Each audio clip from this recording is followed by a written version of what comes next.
예수님의 제자이며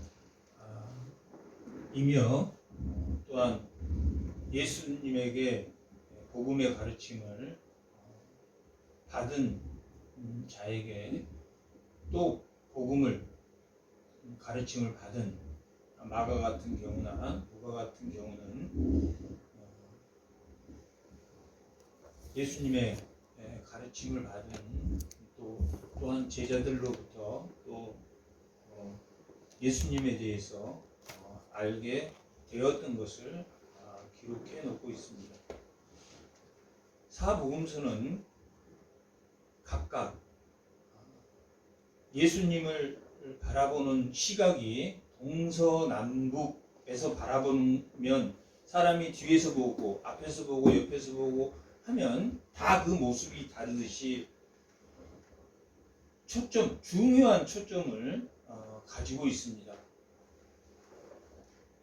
이 마태복음의 가장 중요한 초점은 갈릴리입니다. 이방인 갈릴리. 이방은 이스라엘에 속했지만 아수르가 침공한 이후에 이민 정책으로 인해서 북이스라엘 쪽은 거의 이방 민족화 되어버린 그런 곳에 예수님의 빛이 오셨다라는 내용입니다. 그 내용의 설명은 크게 5가지 교훈을 가지고 있습니다. 첫 번째는 산상수훈의 교훈, 5가지 가르침이 있습니다. 산상수훈에서 예수님이 제자는 예수를 믿는 자는 어떻게 복이 있고 예수를 믿는 자는 어떻게 해야 된다라는 것을 가르쳐 주신 말씀입니다. 그리고 제자들은 이렇게 해야 된다라는 것을 가르치셨다. 그래서 첫 번째는 산상수훈 교훈, 두 번째는 제자 교훈. 제자들은 이렇게 해야 된다라는 것을 10장에서 말하고 있습니다. 그리고 13장에서 천국 복음에 대한 가르침, 그 다음에 18장에서 오늘 본문과 연결되어 있지만 18장에서 교회 공동체는 어떤 사람이 어떤 어린아이와 같아야 교회 공동체는 어린아이와 같은 그런 공동체가 되어야 된다라는 공동체에 관한, 그 다음에 25장에서는 마지막 종말의 날 이럴 것이다 라는 5개의 가르침을 가지고 있습니다. 또한 이 가장 중요한 이 마태복음에서 중요하게 여긴다는 게 갈릴리라고 말했는데 4장 15절에 보면 4장 15절 합니다. 4장이요? 4장 15절 한번 읽어보겠습니다. 스불론 땅과 납달리 땅과 요단강 저편 해변길과 이방의 갈릴리라고 기록하고 있습니다. 이 갈릴리여라고 그 이방의 갈릴리여 흑암에 앉은 백성 스불론 땅과 납달리 땅과 요단강 이방과 이런 사람들이 흑암에 앉아 있는 백성과 큰 빛을 보았고 사망의 땅과 그늘에 앉는 자들을 빛으로 비추시는 예수님의 빛으로 비추시는 게 뭐하는 목적이다? 마태복음을 쓴 목적이다. 마태복음은 설명은 누구에게 하고 있습니까? 히브리서가 히브리인들에게 보낸 서신서처럼 유대인들에게 예수님이 참된 평강의 왕이고 그가 뭐하러 오셨냐면은 이방에 복음을 전하러 오셨다라는 것을 구약에서 약속한 만국의 빛으로 오신 그분이 바로 예수님이다라는 것을 누구에게 알려주려고 하는 게 마태복음이라고 그랬습니까? 유대인들, 예루살렘을 중심으로 유대인들을 향해서 예수님이 만국의 빛으로 오신 어둠을 밝히는 분이시다라는 것을 말해주고 있는 것이 이 마태복음의 특징입니다. 그리고 마태복음의 특징, 그러면 이방 땅의 갈릴리를 향한 복음. 그래서 마태복음만 가지고 있는 단어가 있는데 교회라는 단어입니다. 교회라는 단어가 3번 나옵니다. 3번 나오는데 네 복음서 중에 교회라는 단어가 나오는 것은 이 마태복음밖에 없습니다. 오늘 본문 16장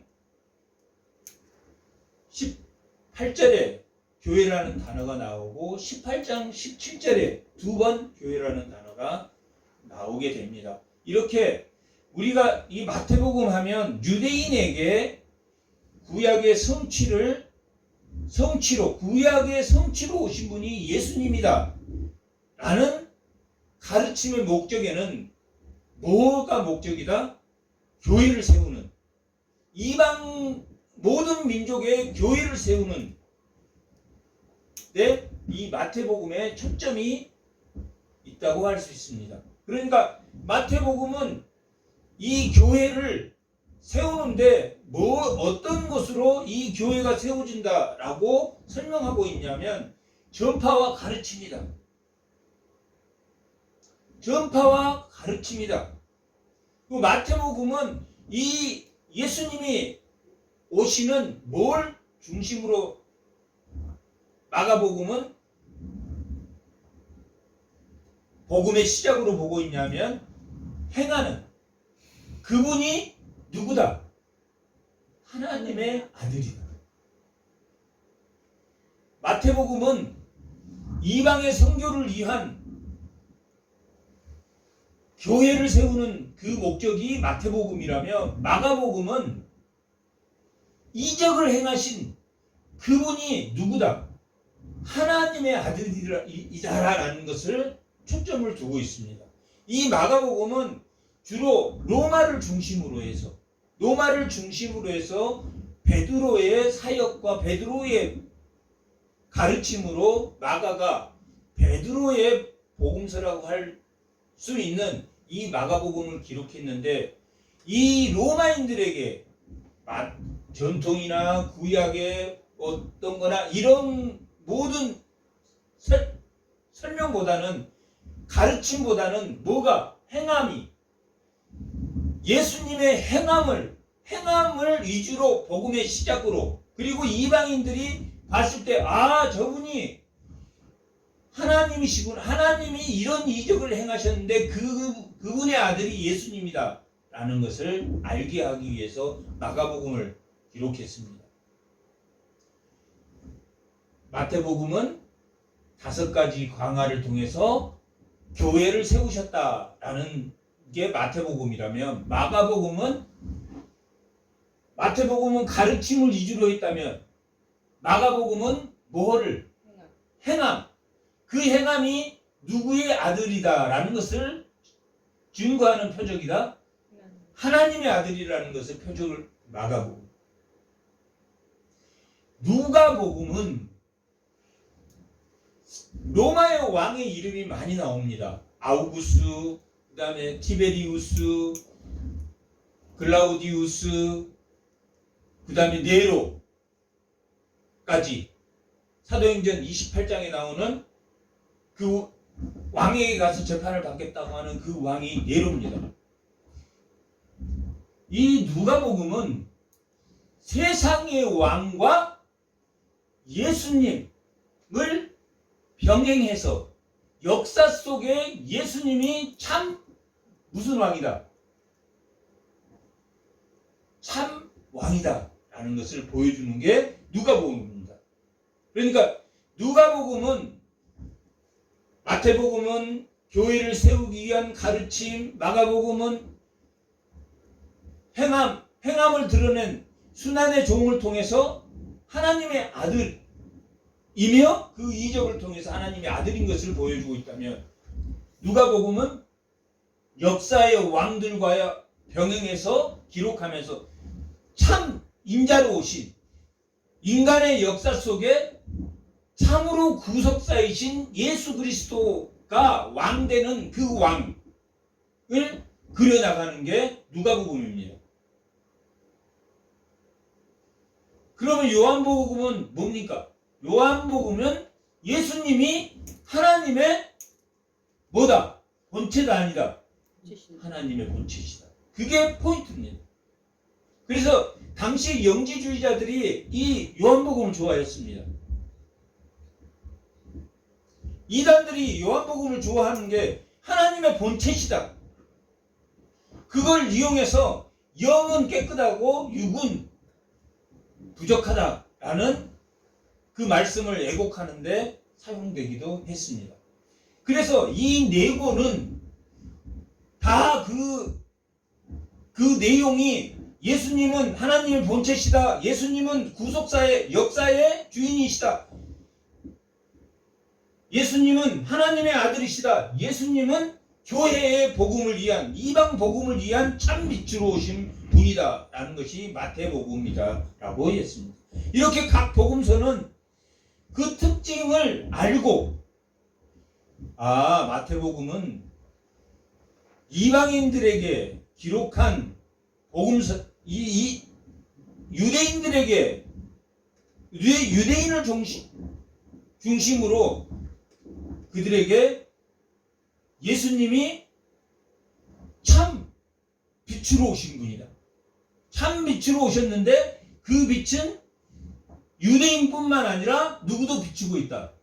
이방인을 향해서 비추고 있는. 그래서 이방 땅 갈릴리라는 이야기로 세 패턴으로 나눠서 기록하고 있습니다. 1장부터 3장 12절까지 예수님의 생애를 갈릴리에서 시작해서 갈릴리로 끝냅니다. 그리고 3장 13절에서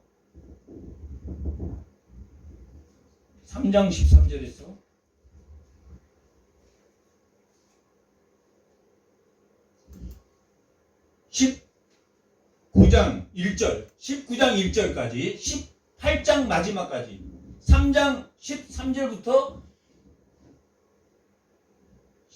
18장 마지막 절까지, 19장 1절에 보면 갈릴리를 떠났다라고 기록하고 있는 것으로 봐. 18장까지는 갈릴리 사역으로, 갈릴리에서 사역을 시작해서 갈릴리로 끝나고, 그 다음에 19장도 갈릴리 사역으로 시작해서 어디에서 끝납니까? 마지막 장에 보면 28장 한번 보겠습니다. 28장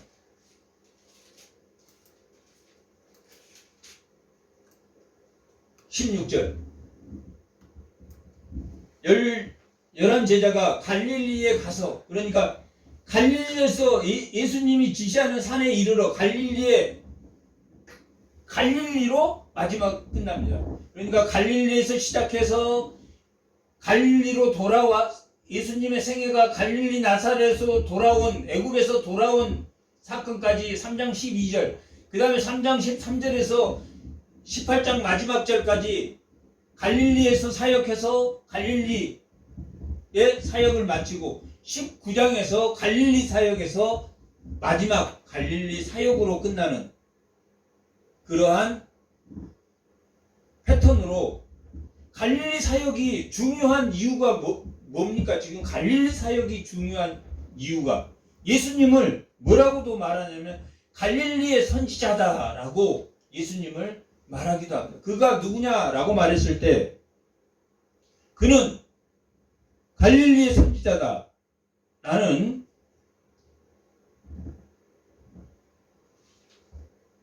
그렇게 표현한 것은, 누구의 선지자다? 갈릴리의 선지자다라고 표현한 것은 이방의 선지자다, 이방인을 위한 선지자다라고 부르기도 했다라는 것을 알 수 있습니다.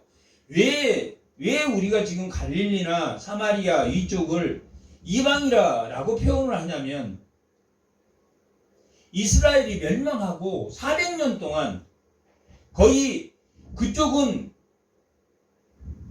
포로기 때도 사마리아라는 통치자가 따로 있었습니다. 사마리아를 통치하는 사람이 따로 있었습니다. 그러니까 거기는 결국은 우리 남북이 나눠져 가지고 우리 북한이 현재는 한 민족으로 있지만 북한이 소련이나 중국에 의해서 점령돼서 예를 들면 하나의 국가로 한 400년 500년 살았다면, 그리고 바사 정권 때 그쪽에 사마리아의 총독도 유다의 총독과 다른 그런 총독을 보내고 약 한 500년 동안을, 멸망 이후에 500년 동안을 이방으로 살았기 때문에 결국은 이방 갈리라고 마태가 표현한 것은, 예수님은 누구의 하나님이 누구를 위해서 왔냐라는 것은 유대인만을 위해서 온 게 아니라 누구를 위해서 왔다? 모든 민족을 위해서. 누구를 포함해서? 갈릴리를 포함해서, 사마리아 이방까지를 포함해서 모든 이방을 향한 복음을 향하고 있다라는 것이 마태복음의 초점입니다.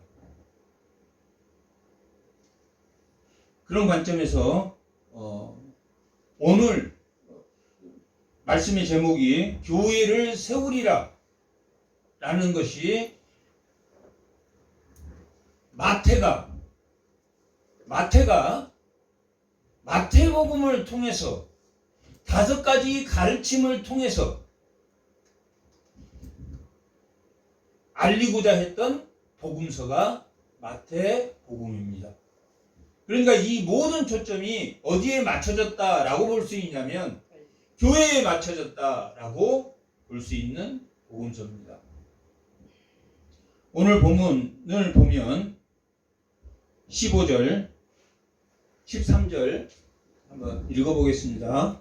예수께서 빌립보 가이사라 지방에 이르러 제자들에게 물어 이르시되 사람들이 인자를 누구라 하느냐라는, 인자라는 뜻이 무슨 뜻입니까?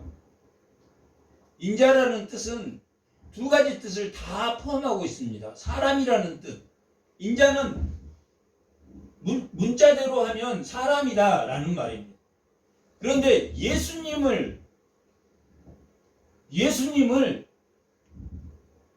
구약에서도 인자라고, 구약 7장 인자 같은 이라고, 다니엘서 7장에 인자 같은 이라고 하는 것은 오실 메시아를 의미하고 있는 것처럼,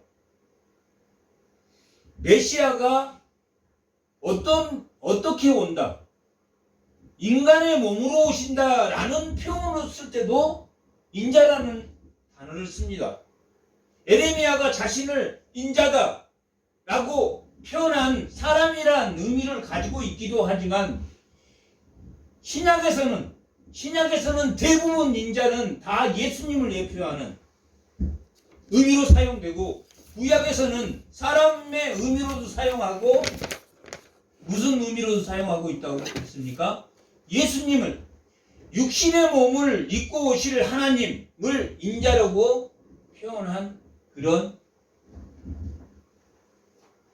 근데 첫 번째 질문은 뭐라고 물어보냐면, 예수님께서 빌립보 가이사라 지방에 이르렀다. 빌립보 가이사라는 어느 곳이냐면 갈릴리 호수 제일 위에 오른편으로 빌립보 가이사라가, 이스라엘에 2개가 있습니다. 해변에 가이사라가 있고, 가이사라라는 것은 황제를 의미하는, 로마의 황제를 기념하는 의미로 그 도시를 로마의 황제에게 바치는. 그런데 이 가이사라, 요빠의 아래쪽에 있는 가이사라도 있고 이 빌립의 가이사라도 있는데, 이 빌립은 헤롯 빌립이 가이사를, 디베리우스에게 이 도시를 바치는 의미로 도시를 꾸며 그런 곳입니다. 그러니까 이곳은 이스라엘에서도 아주 갈릴리 지방에서도 어느 쪽에 있냐면 위쪽에 있었습니다. 이렇게 예수님이 산상수훈 이후에 많은 유대인으로부터 갈등과 유대인으로부터 핍박을 받았기 때문에 예수님이 이쪽으로 이 제자들을 오게 하셔서 이쪽에서 잠시 조용한 곳을 택해서 제자들에게 가르침을 주고자 하는 그러한 시점인 곳입니다. 빌립보 가이사랴는 예수님은 누구와 함께 있었습니까? 무리와 함께 있었습니다. 제자들과 무리와 섞여서 있었는데 이 교회를 세우리라 하는 이 말씀을 하실 때에는 누구만 따로 모았다. 무리를 배제하고 누구만? 제자들만 따로 특별히 교회에 대해서 설명하기 위해서 어느 곳으로 갔습니까? 쉽게 말하면 한적한 곳으로 오죠. 제자들에게 교회라는 것이 무엇인지, 그러니까 그동안 산상수훈과 또한 제자도나 또한 천국 복음에 대해서 13장, 10장, 5장, 6장, 7절에서 보여준 그 가르침, 그리고 예수님이 실제로 그 가르침대로 행함, 7장, 8장, 9장에서는 예수님이 그 가르침대로 행하는 시범을 보이시고, 그 다음에 10장에서는 제자들에게 그 시범을 보인 것들을 나가서 복음을 전파하도록 제자들에게 가르쳤던 그런 가르침에 뭐라고 볼 수 있습니까?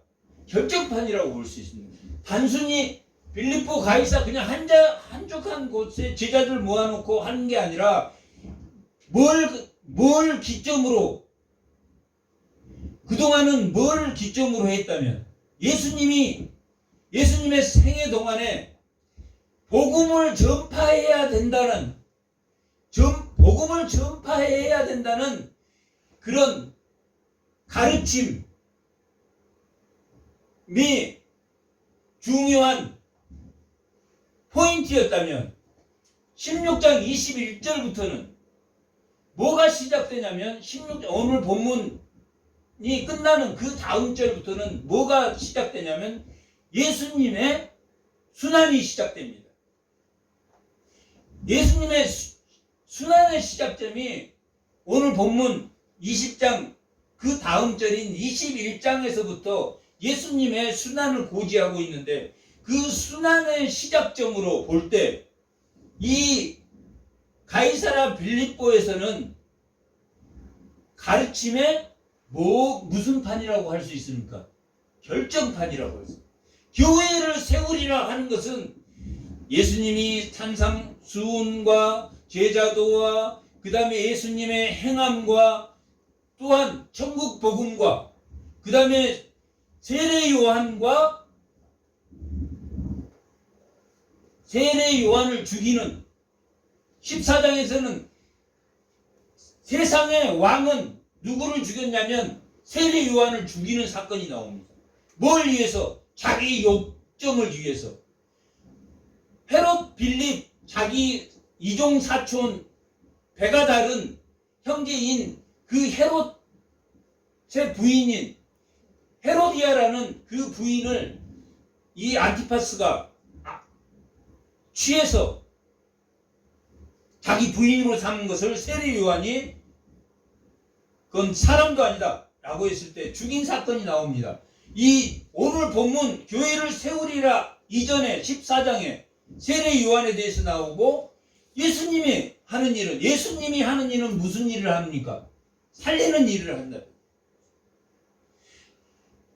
세상의 왕은 죽이는 일을 하고 예수님은 살리는 일을 하는데, 오늘 16장에서는 그 살리는 곳이 어디다?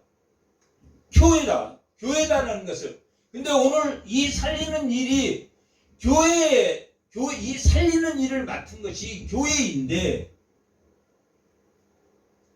그 교회가 그 교회의 구성원은 그 교회라는 것은 어떻게 만들어지는가? 교회에는 뭐가 있어야 되느냐? 라는 것을 보여주는 말씀입니다. 이 교회는 이방인의 빛인데 이 교회는 어떻게 설립되는가? 교회는 어떤 것이 가장 중요한, 왜 교회를 빛이라고 하는가? 교회는 어떤 사람이 모여야 됩니까? 주는 그리스도요 하나님의 아들이라고 고백하는 자들이 모이는 곳이다.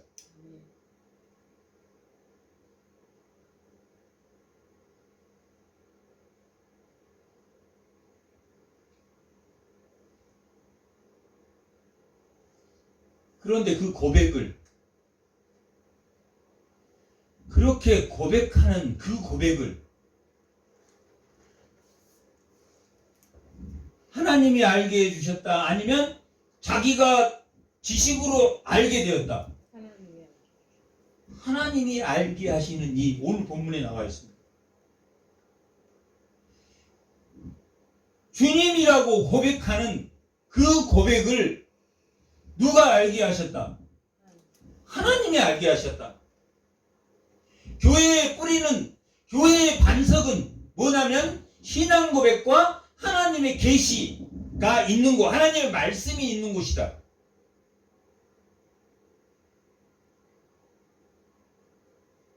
교회는 어떤 곳입니까?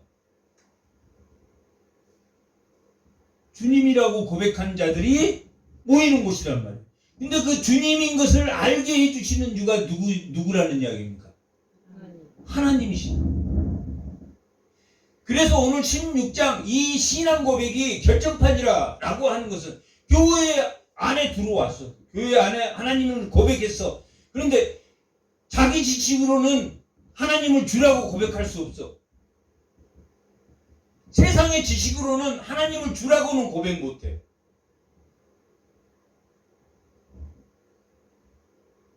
하나님이 주라고 고백하게 해주신 이가 하나님이시다. 그걸 아는 자들이 모이는 곳이 교회다라는 것을 이 마태는 뭘 통해서, 이 마태복음 전체의 5가지 광화를 통해서, 또한 갈릴리에서 시작해서 갈릴리에서 요한과 마리아가 청혼해서 거기서 아이를 배해서 베들레헴으로 오고 베들레헴에서 와서 애굽으로 갔다 다시 나사렛 갈릴리로 돌아간 사건이 1장 1절에서부터 3장 12절까지의 내용입니다. 갈릴리에서 시작해서 갈릴리로, 또 갈릴리 13장 13절 갈릴리에서 시작해서 18장 마지막 절 갈릴리로 끝나고, 19장 갈릴리에서 시작해서 28장 16절 갈릴리로 끝나는 이방의 빛으로 오신 그 예수님이다. 그러면 문제는 그들이 예수님을 누구라고 생각했냐가 중요한 문제입니다. 유대인들인 그들은 예수님을 누구라고 생각했어요? 예수님을 누구라고 생각했느냐가 중요합니다. 그것 때문에 예수님은 이방에 복음을 전하는 하나님이다라는 것을 예수님이 누구에게 설명하고자 했습니까? 마태가 유대인들에게 설명하고자 했는데, 유대인들은 예수님을 뭘로 생각했는가? 유대인들은 예수님을 뭘로 생각했다고 기록하냐면 세례 요한, 또한 누구? 말라기에서 말하는 엘리야, 주를 예비하는 자. 저분은 주님은 아니셔. 주님은 아니셔. 저는 능력은 있어. 그러면 세례 요한으로 보는 거야. 능력은 있고. 엘리야, 말라기에서 말하는 주가 오기 전에 예비한 자.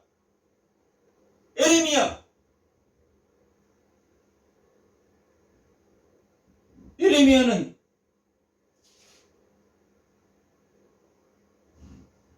눈물의 선지자.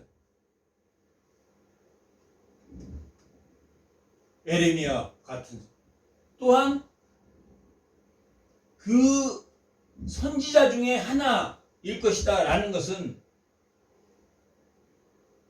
모세와 같은 선지자를 말합니다. 모세와 같은, 엘리야와 같은, 에레미야와 같은, 세례 요한과 같은 그런 선지자다. 선지자. 근데 예수님은 뭐보다 더 크시다고 그랬습니까? 성전보다 더 크시다면. 성전에는 누가 근무합니까? 제사장이 근무하다. 그러니까 예수님은 누구보다 더 크다? 제사장보다 크다. 요나보다 더 크다. 요나는 선지자입니까? 제사장입니까? 선지자단 말이에요. 그러면 예수님은 선지자보다 더 크다? 안 크다? 크다. 솔로몬은 왕이단 말이에요. 그래서 솔로몬보다 더 크면 누구보다 크다는 이야기입니까?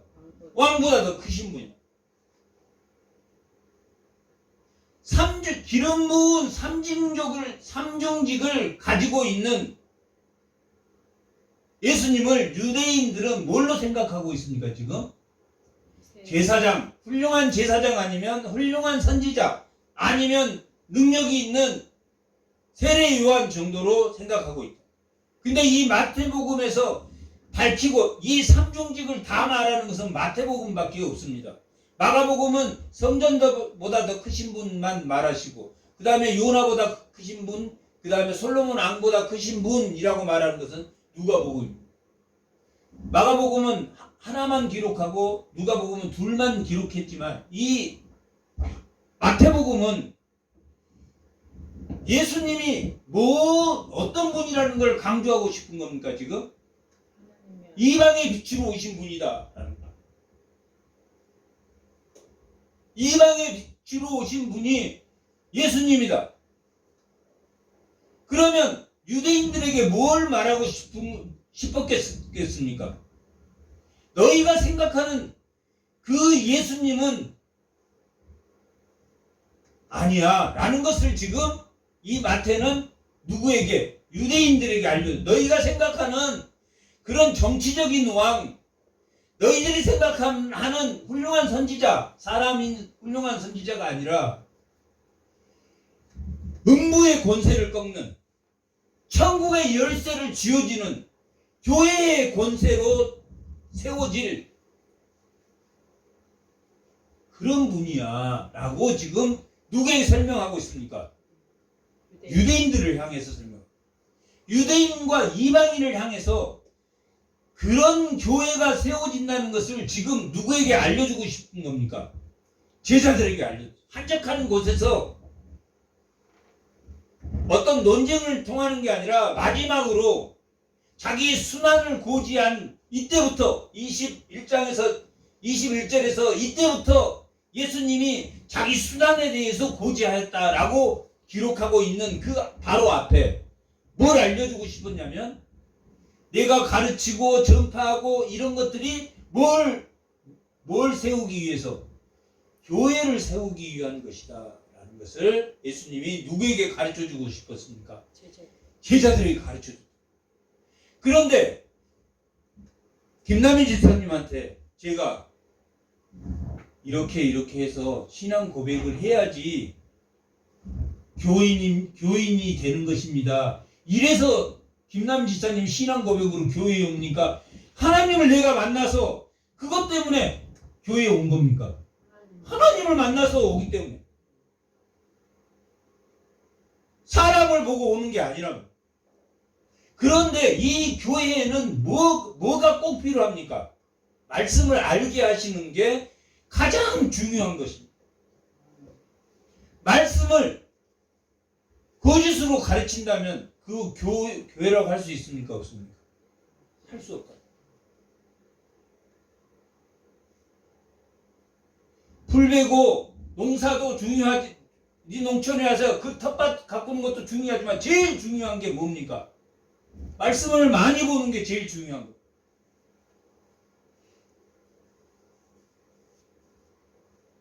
사람이 몇 명이 있고 사람이 없고를 중요한 게 아니라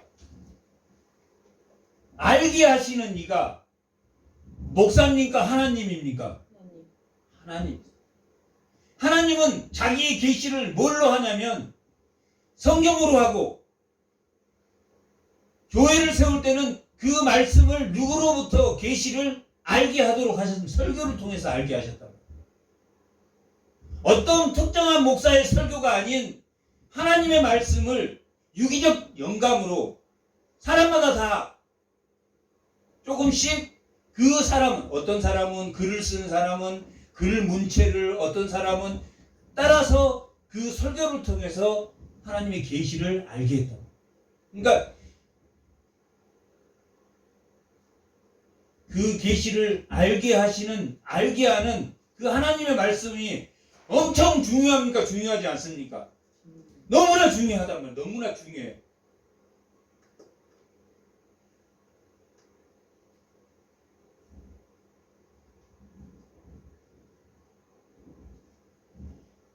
사람들은 예수님을 누구라 했냐면, 유대인들은 예수님을 누구라 한다라고 제자들이 대답하냐면, 세례 요한, 엘리야, 선지자, 제사장, 선지자, 왕이라고 생각한 사람은 없습니다. 제사장 아니면, 훌륭한 제사장 아니면 선지자, 훌륭한 선지자라고 생각해요.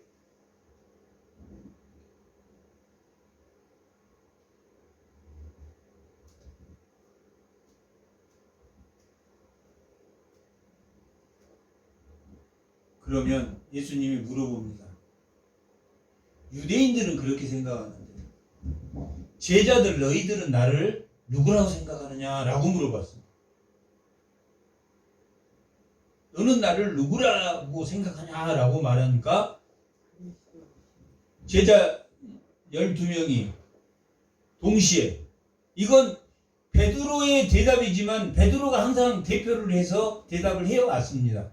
그러니까 12명의 생각이 뭐냐면, 12명이 뭘 봤습니까? 이들이 지금 보고 온 게 산상수훈을 받고 예수님이 기적을 일으키는 것을 보았고, 병자들을 낫게 해주는 것을 보았고, 또한 자기들을 통해서 복음을 전파한 것을 가르쳤고, 천국이 누구를 통해서 비춰지는가 라는 것을, 천국 복음을 가르쳤고, 세상의 왕은 사람을 죽이는 일을 하지만 하나님은 살리는 일을 하는 것이 평강의 왕이구나. 이 15장까지의 내용입니다. 이게.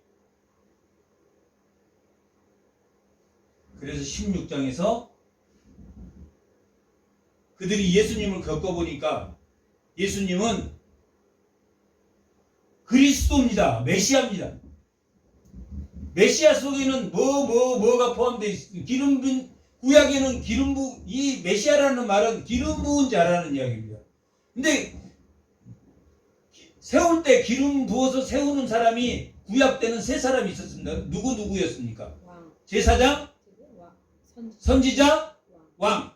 이 삼중직을 기름 부었습니다. 그래서 삼중직을 다 가지고 오실 메시아가 있을 것이다. 이 메시아를 헬라어로 쓰면 그리스도입니다. 메시아나 그리스도는 같은 말인데, 기름 부은 자다. 삼중직을 드디어, 구약 때는 제사장은 제사장만, 왕은 왕만, 선지자는 선지자의 역할을 했습니다. 그런데 이 삼중직을 가지고 온 그 메시아가 올 것이다 했는데, 이 제자들이 뭘 발견했습니까? 예수님이 삼중직을 가져온 그분 맞네? 라는 것을 깨달았다, 깨닫지 못했다. 깨달았다. 그래서 신앙 고백을, 그분이 구약에서 말한 삼중직을 가져오기로 했던 그 메시아입니다 라고 제자들이 다 고백을 했다. 지금 이 장소 빌립보 가이사라라는 한적한 곳에 제자들을 모이는 것은 논쟁하고자 하는 겁니까? 마지막 가르침을 주고자 하는 모임이었습니까? 마지막 논쟁을 하고자 하는 것이 아니었다. 얼마나 조용한 곳으로 가버렸냐면 갈릴리에서도 끝에 전혀 방해를 받지 않는 그런 한적한 곳에 가서 주는 그리스도요 살아계신 그냥 하나님의 아들이 아니라 뭐하고 계신 살아계신다라는 그 의미 속에는 영뿐만 아니라 육체와 영이 살아계신 살아있는 영적으로 살아있는 완전한 인간이고 완전한 신이신 그분이 인자가 하나님의 아들입니다 라고 고백한 겁니다. 이게 보통 고백입니까? 그런 자가 어디에 와야 된다? 교회에 오는 그 동력을 가진 사람은 그런 자다. 신앙 고백을 잘했습니까? 못했습니까? 잘했다. 잘했어.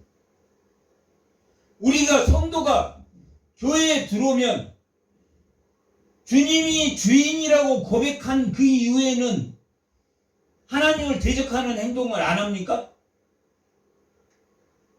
안 합니까? 하게 된단 말이야. 하게 돼. 인간이 사는 동안 하게 된단 말이야. 사는 동안 하는. 그래서 우리는 하나님 두려움과 떨림으로 하나님께 돌이키는 행동을 이틀에 한 번씩 해야 됩니까? 매 순간순간 해야 됩니까? 매 순간순간 사도 바울이 나는 날마다 죽노라 라고 고백하고 하는 것처럼 자기를 날마다 죽이지 않으면 예수 생명을 뚫고 와서 하나님을 대적하는 사람의 일을 한단 말이에요. 사람의 일.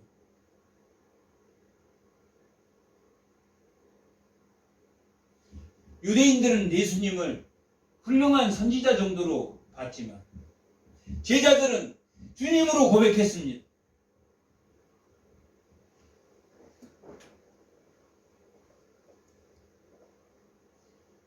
이 교회에서 말하면 신앙이 어린아이와 같은 신앙입니까? 아니면 자라난 신앙이라고 볼 수 있습니까? 어린아이와 같은 신앙이랍니다. 어린아이와. 교회에 들어오면 히브리서 4장에 나와 있는 것이 단단한 식물, 진리를 씹어 먹을 수 있을 그런 단단한 식물, 단단한 진리를 먹을 수 있는 사람까지 뭐 해야 된다고 마태복음 13 천국복음에서는 말하고 있습니다. 자라나야 된다. 좋은 나무 땅에 심으면 좋은 나무가 자라나는 것처럼 또는 겨자씨만한 씨를 뿌렸는데 큰 나무가 되는 것처럼 자라는 것처럼 빵에 누룩을 열면 부풀리는 것처럼 성도는 자라난다. 신앙 고백을 한 것은 지금 뭘 말하냐면 교회의 터를 말하거든요. 교회의 터는 뭐에 심어야 되냐면 신앙 고백으로 심어져야 돼. 신앙 고백으로. 근데 예수님이 그동안에 예수님의 자기를 보임으로 이들이 예수님을 보고 누가 알게 하셔서 하나님이 알게 하셔서 주님이라고 고백했단 말이에요. 교회에 나와서 목사가 설교를 했는데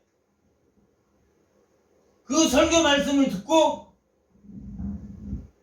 변화가 됐다 하더라도 주님이라고 고백하더라도 그것은 목사가 한 거다 아니면 하나님이 하신 거다? 하나님이 하신 거다. 지금 오늘 본문에서 설명하고자 하는 것은 그 신앙 고백이 누구로 말미암아 된 것이라는 것을 알게 해주려고 이 오늘 본문은 말하고 있습니까? 하나님이 하셨다는 거예요. 교회는 누가 세우셨다? 하나님이 세우셨다는 거예요. 사람이 지식으로 교회를 세울 수 있습니까? 없습니까? 지식으로 세울 수 없다는 거예요. 이 신앙 고백을 바탕으로 하고 있다. 신앙 고백. 그래서 이렇게 신앙 고백을 하니까 17절 예수님이 뭐라고 대답하시냐면 예수님께서 대답하여 이르시되 시몬아 내가 복이 있도다. 이 복은 산상수훈에서 설명했던 그 복입니다. 가난한 자는 복이 예수를 알므로 받은 복을 말합니다. 복이 있도다. 이를 뭐하게 하시는 이? 알게 하시는 이는 혈육이 아니고 누구다? 하나님이시다. 네가 신앙 고백을 하는 것 그리고 지금 12명의 제자들의 대표로 해서 베드로가 했지만 너희들이 지금 여기에 현재 있는 것은 하나님이 알겠어. 그러면 교회에는 무엇과 무엇이 있어야 된다는 이야기입니까? 교회에는 신앙 고백과 뭐가? 하나님의 말씀이 있다. 계시가 있어야 된다. 알게 하시는 이가 있어야 된다.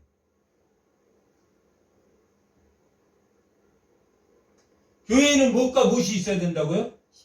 신앙 고백과 말씀이시다. 우리를 거룩하게 하는 것은 뭘로 거룩하게 한다고 그랬습니까? 말씀과 기도로 우리가 거룩하게 됩니다. 거룩은 성화입니까? 의롭게 되는 겁니까? 성화란 말이에요. 거룩은 성화. 성화는 말씀과 기도로 되는 거예요. 그러나 교회를 세우는 것은 뭘로 세워진다? 말씀으로 세워진다. 하나님이 계시. 교회의 터는 그렇다. 그래서 이것을 신앙 고백과 알게 하신 이 하나님이 뭘로 쓰여지냐면 반석이라는 단어로 씁니다. 그걸 유대인들이 주로 쓰는 언어의 유의란 말이에요. 베드로가 뭡니까? 뜻이 반석이라는 뜻이에요.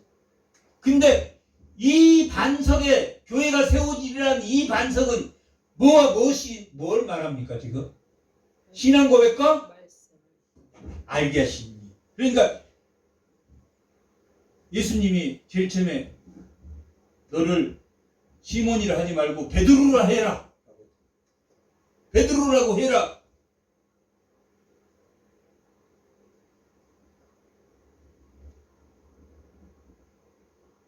그 말은 뭘 말하냐면 시몬이 베드로가 된 사건은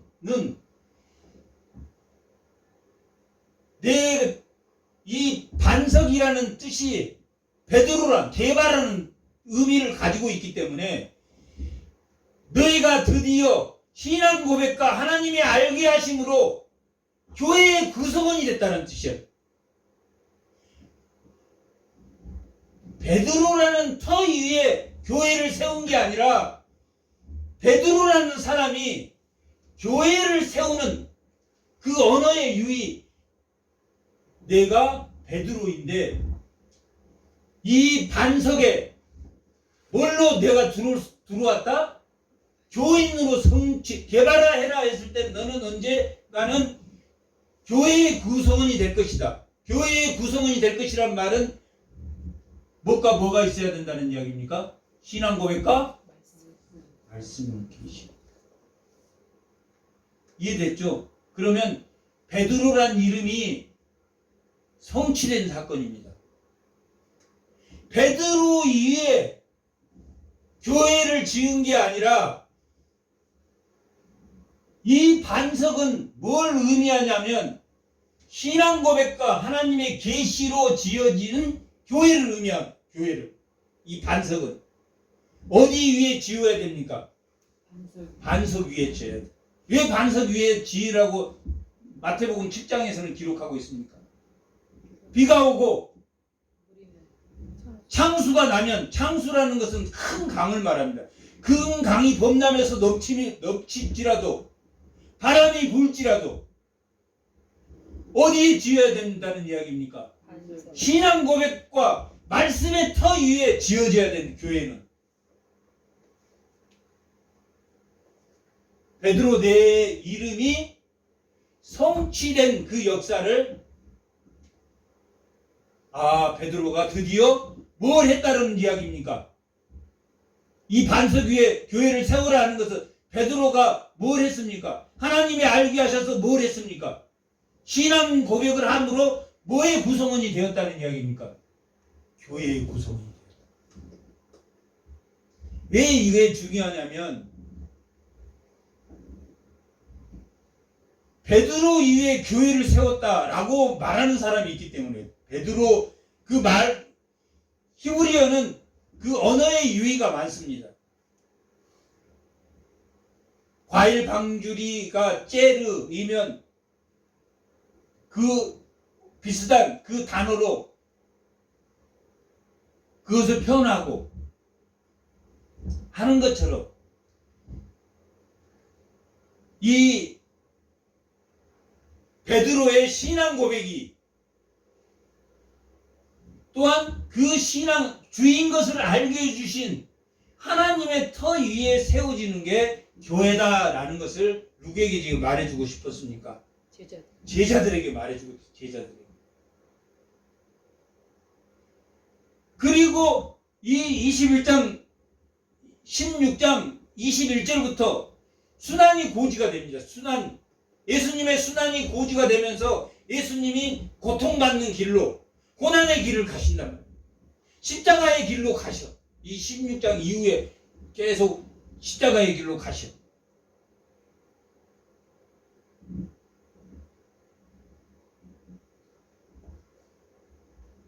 그러면서 18절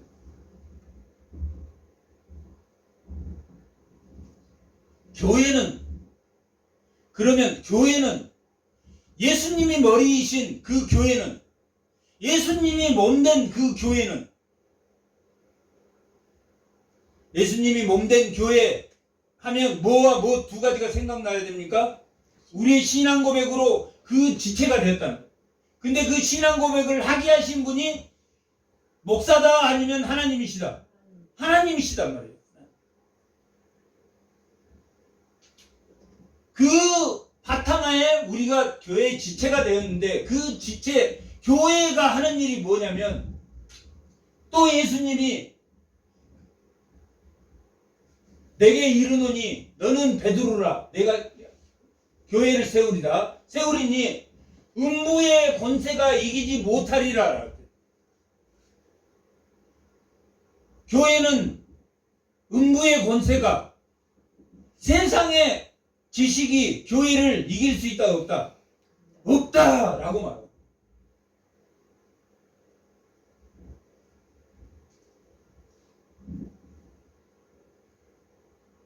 이긴다라는 것은 예수님이 제자들에게 10장에서 보면 제자들에게 복음을 전하러 하고 어디로 보내셨습니까?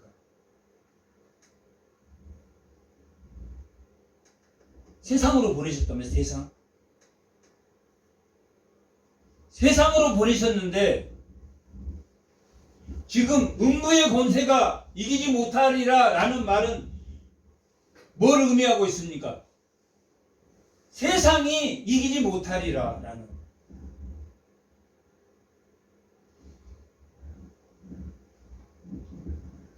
이 말은 마태가 이 마태복음을 쓴 시점에서 과거를 어디까지 보고 있습니까? 과거를 1장 1절에 아브라함부터 나옵니다. 아브라함부터 마태복음 1장 1절 봐.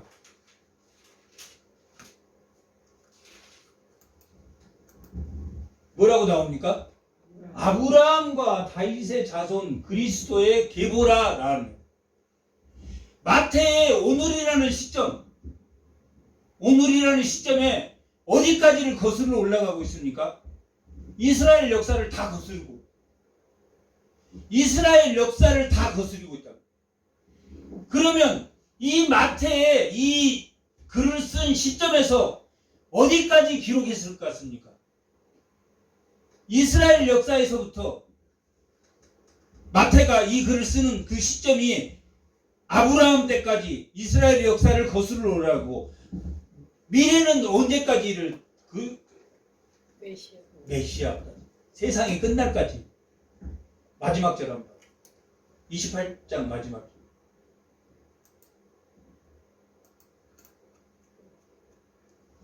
내가 너희에게 본분한 모든 것을 가르쳐 지키게 하라. 볼지어다 내가 언제까지? 예수님, 이 마태의 시간은 어디에서 어디까지입니까? 어디에서 어디까지입니까? 이스라엘 아브라함에서부터 어디까지? 세상 끝날까지. 예수님 재림해서 세상이 끝날까지를 이 마태의 시간 속에 있단 말이에요. 근데 마태는 지금 뭘 직면하고 있습니까? 뭘 직면하고 있습니까? 지금 예수를 주님이라고 고백한 이 베드로의 교회를 세웠는데 뭐에 직면하고 있습니까? 지금 유대인들을 직면하고 있습니까? 안 직면하고 있습니까? 현재 시간에 유대인을 직면하고 있다. 유대인들과는 좋은 관계입니까? 갈등의 관계입니까? 갈등의 관계입니다. 갈등의 관계. 갈등의 관계고, 이방인하고도 좋은 관계입니까? 아니면 이방인은 복음을 전파해야 되는 관계입니까? 복음을 전파해야 하고 이방인의 문화를 받아들여야 됩니까? 받아들이지 말아야 됩니까? 받아들여야 됩니까? 받아들이지만 이방의 문화를 받아들이지 말라고 예수님이 여기서 가르쳐요. 그러니까 유대인들로부터는 핍박을 받고 이방인들로부터는 뭘 받아들이지 말아야 돼? 그들의 문화를 받아들이지 말아야 된다. 그런데 그걸 이길 수 있다, 이길 수 없다? 이길 수 있다가 아까 그 음부의 권세를 이기리라 하는 말이에요. 너희가 유대인의 유혹과 미혹에도, 이방인의 유혹과 유혹에도, 다시 아까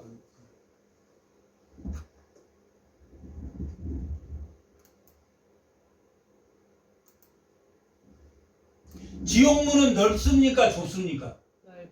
넓어요. 넓어서 오라고 초대를 안 해도 푹 떨어지면 지옥이야. 넓어. 아까 음부의 권세라는 것은 뭘 의미하냐면 마태의 시간으로 봐서는 누구를 의미하냐? 유대인들의 억압과 갈등, 그 다음에 이방인들의 문화, 예, 이길 수 있다, 이길 수 없다.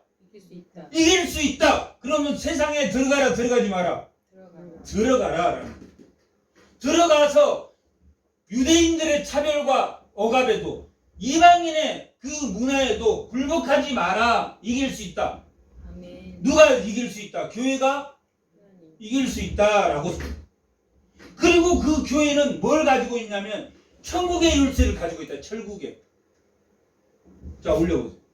천국의 열쇠를 내게 주리니, 천국의 열쇠가 있어. 음부를 이길 수 있는 차별과 멸시와 나한테 함부로 함과 나한테 고통을 주고 고난을 줘도 결국은 이길 수 있는 힘을 하나님 주셨고, 모두 주셨냐면 음부의 권세를 이길 힘도 주셨지만 모두 주셨다. 천국의 열쇠를 주셨어. 그래서 땅에서 매이면 하늘에서도 매이고 땅에서 풀리면 하늘에서도 풀린다라는 말은 뭐냐면, 베드로의 신앙 고백이 땅의 유혹에도 굴복하지 않고 신앙 고백을 가지고 있으면 어디에서 풀린다? 하나님의.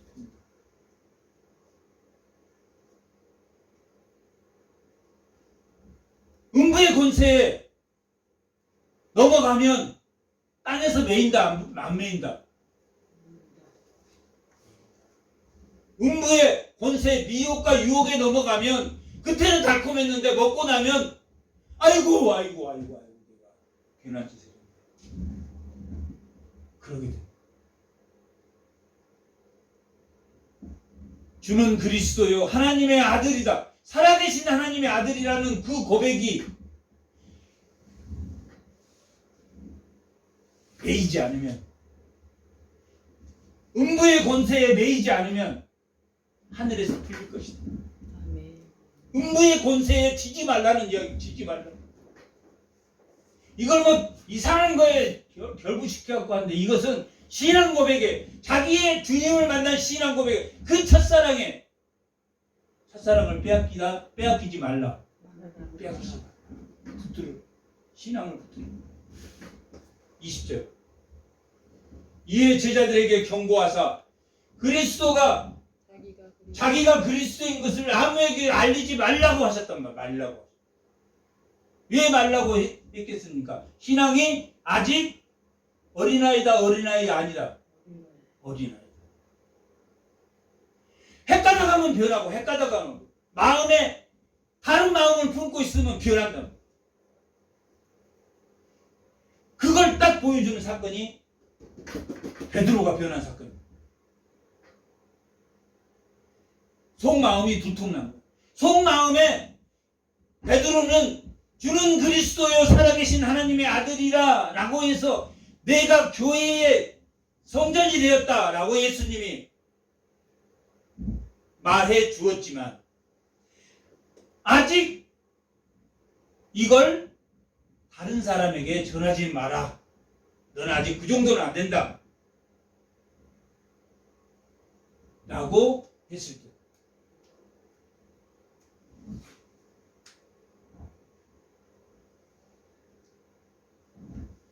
한번 올려보세요.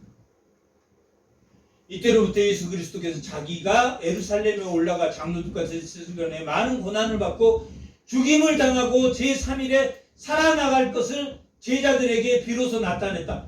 지금 이미 앞에서 음부의 권세를 이기리라 라는 그 의미에서 세상에 나가야 된다, 나가야지 말아야 된다. 나가야 된다, 라는, 이긴다 라는 것을 말해줬는데 그리고 순환을 3일 만에 뭐하고 고난을 받고 죽고 살아날 것을 3일 만에 살아날 걸 세 가지를 말했죠. 고난 받을 것, 그 다음에 죽임 당할 것, 그 다음에 살아날 것. 이 세 가지를 이야기하니까 베드로가 뭐라고 22절에 말하냐면 주님 그럴 수 없습니다. 주님 그 일은 절대 죽고 고난받고 죽고 그러실 분이 주님은 아니신데 베드로가 신앙을 하나님의 아들인 건 분명해요. 그런데 그 예수님이 뭐가 되었으면 좋겠냐면 왕이 되었으면 좋겠어. 솔로몬과 다윗과 같은 왕이 되었으면 좋겠어. 바람이야. 내가 그런 바람도 못 가져? 그게 하나님 뜻이 아니고 사람의 뜻이면 버려야 됩니까? 버리지 말아야 됩니까? 버려야 돼. 사람의 뜻은 버려야 되는데 사람의 뜻도 갖고 있고 하나님 뜻도 가지고 있어. 하나님의 뜻이 이러면 사람의 뜻은 버려야 됩니다. 그런데 예수님이 살아계신 하나님이시고 또 구약에서 말한 왕이시고 선지자시고 제사장인 것 내 신앙 고백을 했어. 그럼에도 한편으로 하나님이 뭐 해주는 사람이기를 바래. 돈 많이 벌게 해주는 사람이기를 바란다. 그건 하나님 뜻입니까? 하나님 뜻이 아닙니까? 하나님. 돈은 어떻게 해야 벌어집니까? 어떻게 해야 벌어집니까? 자기가 많은 사람을 구제하면 거기에 맞춰서 하나님 주신다.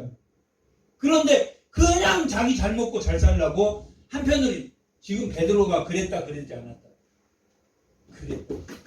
베드로가 예수를 붙들고 항면했다. 이 히브리어를 보면 붙들고 항변했다라는 것은 강하게 부정했다라는 강하게 부정했다. 있을 수 없는 일이라고 부정했다. 베드로가 예수님이 하나님의 일을 부정한 거야. 지금 항변해야 이르되 주여 그리 마옵소서.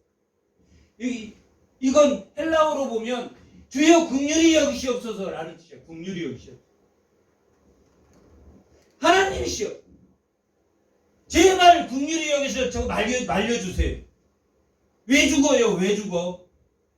다윗의 왕으로 오실 분인데 왜 죽어요?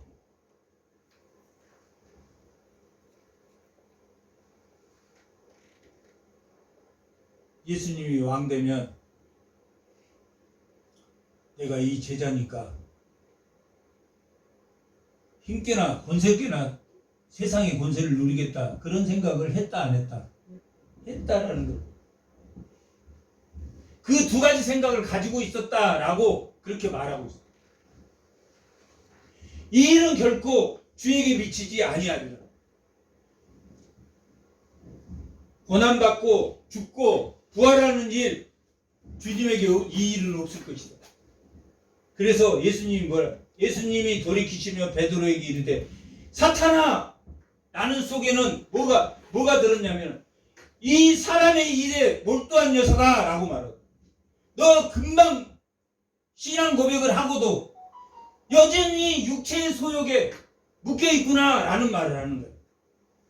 우리가 예수를 믿어도 여전히 육체의 소욕에 묶여있는 것처럼, 예수를 믿고도 고린도 교회는 게바파, 아볼로파, 바울파, 그리스도파 4개파로 나눠져서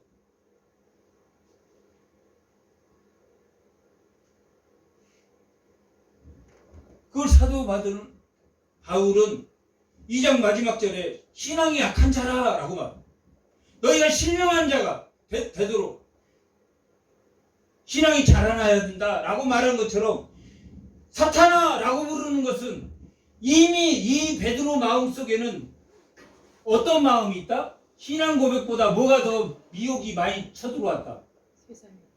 세상의 왕이 돼주기를 바라는 마음이 내 신앙보다 더 많이 차지하고 있다. 자기가 드러냈어. 예수님이 이 하나님의 대저가 내 뒤로 물러가라 라는 말은 무슨 말입니까? 너의 신앙 고백 속으로 들어가라 라고. 예수님 뒤로 물러가라 라는 것은 예수님 십자가 뒤로 물러가라.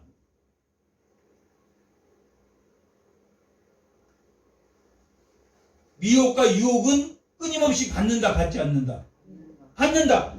그 받는 미혹을 없애려면 누구 뒤로 가야 됩니까? 예수님 뒤로 가야 됩니다. 신앙 고백, 예수님은 살아계신 하나님의 아들이라고 고백하는 그 고백 속에 들어가라. 너는 나를 넘어지게 하는 자로다. 내게 하나님의 일을 생각하지 아니하고 도리어 무슨 일? 사람의 일이 뭐였다고 지금 말하고 있습니까? 다윗과 같은 왕이 되는 것을 바랬다. 신앙 고백을 하면서도 육신의 정욕과 안목의 정욕과 이생의 자랑이 있다 없다? 있다. 아담은 선악과를 유혹에 넘어갔지만 예수님은 광야 40일 후에 마귀의 유혹에 넘어갔습니까? 이겼습니까? 이겨냈단 말이에요. 그 이기신 분을 따라가야 돼. 그 뒤에 숨어라. 그 뒤에 숨으면 뭐만 남겠습니까? 신앙 고백과 자기를 부인하는 게 자기를 부인하는 게 남. 그래서 예수님이 뭐라고 그러냐면 제자가 되는 방법을 가르쳐 주죠. 25절. 누구든지 제 목숨, 아닌데 24절. 사람의 일을 생각하지 마라. 하나님 일이 뭔가를 가르쳐 줍니다. 예수님께서 제자들에게 누군지 나를 따라오거든 자신을 부인하고 자기 십자가를 지라 라고 말하고, 자기를 부인하는 게 뭡니까? 음부의 권세를 이기는 거야. 신앙 고백하는 거야. 신앙 고백 위에 하나님이 알려주신 대로 순종하며 나가는 거야. 십자가를 지고 나를 따라. 제자가 되려면 그렇게 하라. 다 지금 뭐가 뭐의 바탕에 있습니까? 신앙 고백과 말씀의 바탕 안에 교회가 세워지면 자기가 부인돼야 돼. 자기가 부인하지 않으면 예수님은 뭐 지고 가셨습니까? 고난을 지고 십자가를 지고 가셨단 말이에요.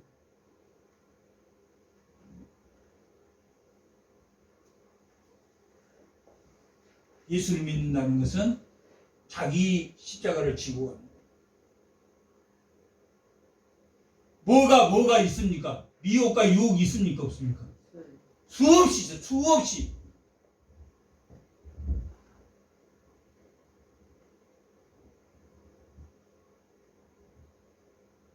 수없이 있어.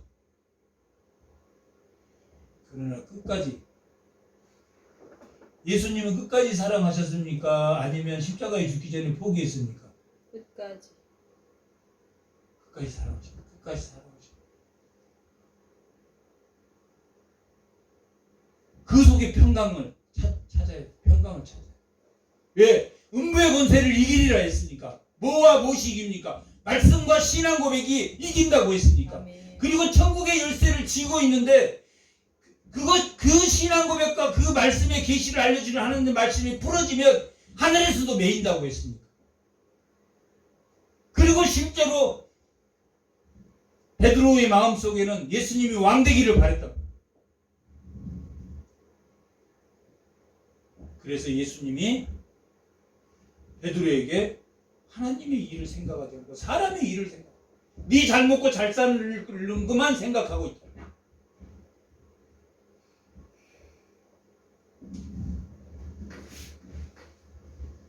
그것이 목숨을 구원하는 것이에요. 그것이 목숨을 구원하는 것이에요. 신앙 고백을 지키는 것이 목숨을 구원하는 것이다. 교회를 세우는 것이, 교회는 사람입니까? 건물입니까? 교회는 사람입니까? 건물입니까? 사람이란 말. 교회는 사람의 모임입니다. 어떤 자의 모임입니까? 주는 그리스도예요? 살아계신 하나님의 아들인 것을 하나님으로부터 계시로 알게 된 사람들이 모이는 곳이다.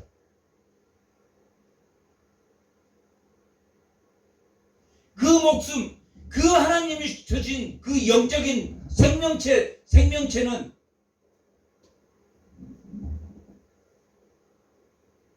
아무도 뺏어갈 수 없다.